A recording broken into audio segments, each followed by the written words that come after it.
কমলিকা সেনগুপ্ত আমাদের সঙ্গে রয়েছেন, কিন্তু তার আগে আসুন একবার শুনে নিই যে এনডিএ শরিকরাও আজকের এই আন্দোলনে সামিল হয়েছেন, আর সেটাই প্রমাণ করে এই আন্দোলন কতটা যথার্থ, এমনটা বলেছেন সিপিএম সাংসদ মোহাম্মদ সেলিম।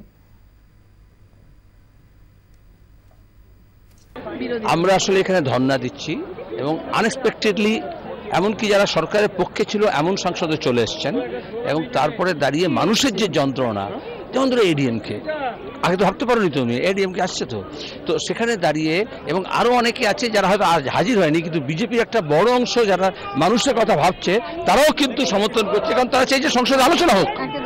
এটা একটা কিন্তু নজিরবিহীন দৃষ্টান্ত দেখা যাচ্ছে যে সমস্ত সাংসদরা তারা কিন্তু মানববন্ধনে রয়েছে 24 ঘন্টার জন্য। ক্যামেরায় শঙ্কর মালিকের সঙ্গে কমলিকা সেনগুপ্ত, দিল্লি। बीजेपी के पास है, अगर वो लोग आश्रमवासी है, आश्रम से आए हुए हैं, तो उनको कहना चाहिए कि 2125 करोड़ रुपया जो उनका पार्टी का खाते में आया है फ्रॉम अननोन सोर्स, वो अननोन सोर्स कौन है, कौन लोग है, ये हिंदुस्तान की जनता को बताए।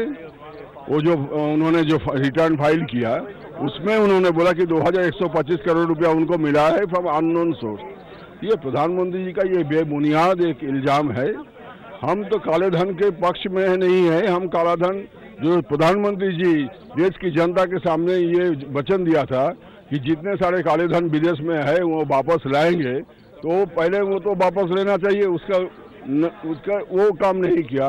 उन्होंने जनता को, सारा हिंदुस्तान को बैंक की कतार में खड़ा कर दिया, जो कि ना तो हिंदुस्तान में ना दुनिया में कभी भी हुआ, और वो भाग रहे हैं लोकसभा और राज्यसभा की चर्चा से।